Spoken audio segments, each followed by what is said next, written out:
It hits you in the shower, or on a Tuesday afternoon when nothing is happening. A memory so specific, so vivid, so completely unwanted that your whole body responds before your brain has time to object. Your face goes hot. Your stomach drops. You might actually wince. And the moment you are reliving happened a decade ago, maybe longer. Nobody else remembers it. The person you said it to has almost certainly forgotten, but your nervous system has kept it on file, cross-referenced, and ready to replay at full volume the moment your guard is down. This is not a flaw in how your brain works.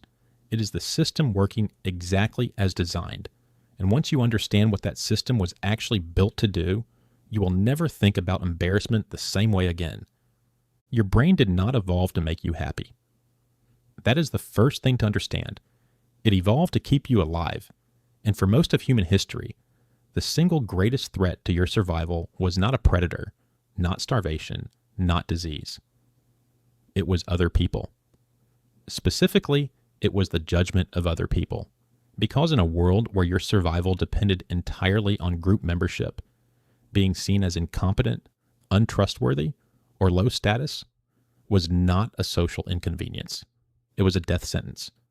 Psychologist Mark Leary at Duke University has spent decades studying what he calls the sociometer. The idea is elegant and disturbing in equal measure.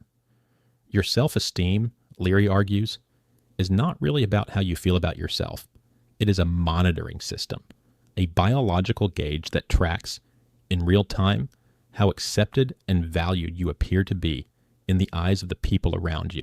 When the gauge reads high, you feel confident, capable, motivated. When the gauge drops, you feel shame, anxiety, the urgent need to repair something.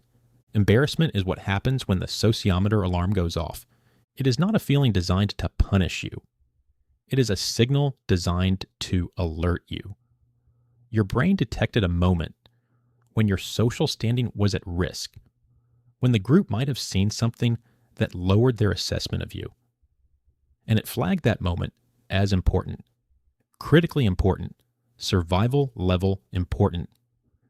The kind of important that gets stored in long-term memory and reviewed repeatedly until the threat has been fully processed and neutralized. Except the threat never quite gets neutralized because you are still here and the memory is still here, and your ancient nervous system cannot seem to accept that the judgment of a room full of people you no longer see has no bearing whatsoever on whether you will survive the winter. Neuroscientist Joseph LeDoux at New York University has mapped the architecture of emotional memory in extraordinary detail. What he found explains why the shower ambush happens at all. Emotional memories, especially negative ones, are processed differently from ordinary memories. They bypass the hippocampus, the brain's usual filing system, and go directly to the amygdala, the alarm center, the part of your brain that does not distinguish between what happened and what is happening right now. When the amygdala stores a memory, it stores it as a live threat, not a historical record, a current one, something that could happen again at any moment. This is why the memory does not feel like a memory. It feels like a reliving. Your body does not know you are standing in the shower 10 years later. Your body thinks the moment is still unfolding. The heat in your face, the drop in your stomach, the physical wince, those are not reactions to a thought. They are emergency responses to a perceived social threat that your amygdala has never officially closed the file on. But why does it stay open? Why does the brain keep a cringe memory on active rotation when you have thousands of genuinely pleasant experiences it seems to have let go of entirely? Psychologist Roy Baumeister at Florida State University identified what he calls the negativity bias. The brain, across virtually every domain studied, gives roughly twice the weight to negative experiences as it does to positive ones. A compliment and an insult of equal intensity are not stored equally. The insult wins. A successful social interaction and a humiliating one are not weighted equally in memory. The humiliation wins, not because your brain is cruel, because for your ancestors, failing to remember a negative social event could be fatal, while failing to remember a positive one was merely unfortunate. The asymmetry was adaptive. It kept your ancestors sharp, alert to the patterns of what made the group turn on them, what behaviors lowered their status, what mistakes they could not afford to repeat. The ones who forgot their embarrassments easily, who shrugged off social failure without internalizing it, were the ones most likely to repeat the same mistakes and eventually find themselves outside the group. You are descended from the ones who cringed. There's a specific name for the kind of memory that ambushes you in the shower. Researchers call it involuntary autobiographical memory, and one of its defining features, documented extensively by psychologist Dorthe Berntsen at Aarhus University, is that it almost always arrives unbidden, triggered by something in the environment so subtle you never consciously registered it. A particular quality of light, a fragment of a song, the smell of a specific room. Something in your surroundings matched a detail stored alongside the original emotional memory, and the amygdala pulled the file and opened it before your conscious mind had any say in the matter. This is why you cannot simply decide to stop thinking about it. The memory is not being accessed through your conscious recall system. It is being triggered through your threat detection system, and you cannot think your way out of an alarm going off in a part of your brain that does not respond to logic.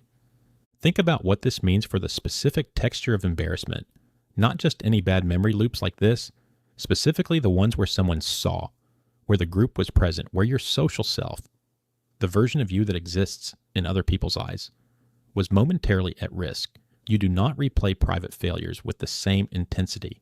You do not lie awake, torturing yourself about a mistake nobody witnessed. The cringe memory is almost always a memory of being seen doing something wrong. That specificity is not accidental. The sociometer is only monitoring what other people think of you. Private failure is irrelevant to group membership. Public failure is the whole point. Your brain is not keeping these memories to torment you. It is keeping them because the ancient logic of the system says, this is information about how the group sees you, and that is the most important information you can have. The cruelest part of all this is the audience effect. Research by psychologist Thomas Gilovich at Cornell University found a consistent and significant gap between how much the people in the room noticed a social failure and how much the person who committed it believed they noticed. He called this the spotlight effect. You experience your embarrassing moment from the inside, with full emotional intensity, complete awareness of every detail. The people around you experience it from the outside, briefly, while also managing their own thoughts, conversations, and concerns. They noticed far less than you think. They remember far less than you fear. And they have almost certainly stopped thinking about it entirely, while you are still reviewing the footage.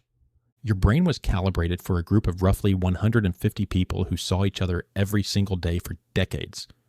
In that world, a public failure was genuinely dangerous. The same people who witnessed it would be evaluating you again tomorrow and the day after and the day after that. Every interaction was a renegotiation of your standing. Keeping the memory sharp and accessible made sense. Now apply that same system to a moment at a party 6 years ago, or a meeting 3 years back, or a conversation at school that you are somehow still replaying.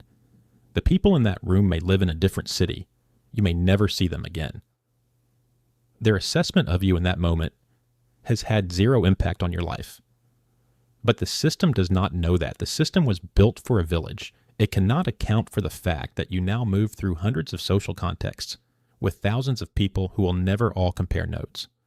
So what do you actually do with this?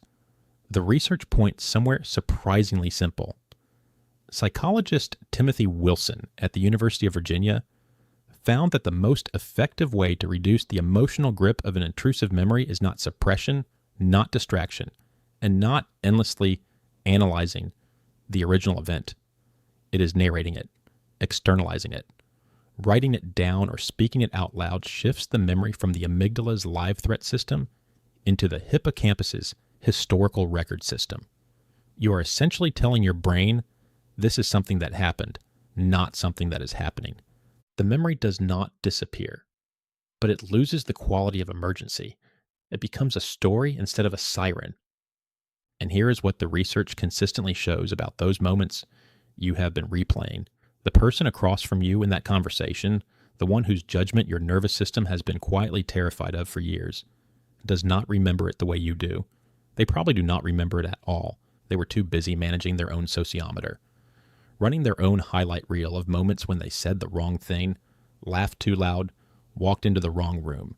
Every person you have ever met is carrying their own archive of cringe, their own shower ambushes, their own Tuesday afternoon gut drops.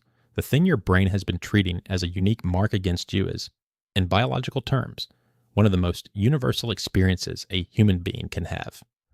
You are not uniquely flawed. You are not uniquely memorable. You are running a system built for a world that no longer exists, protecting a reputation in a village you left years ago. And somewhere right now, in a shower or on a Tuesday afternoon, someone who was in that room with you is replaying their own moment, completely oblivious to yours.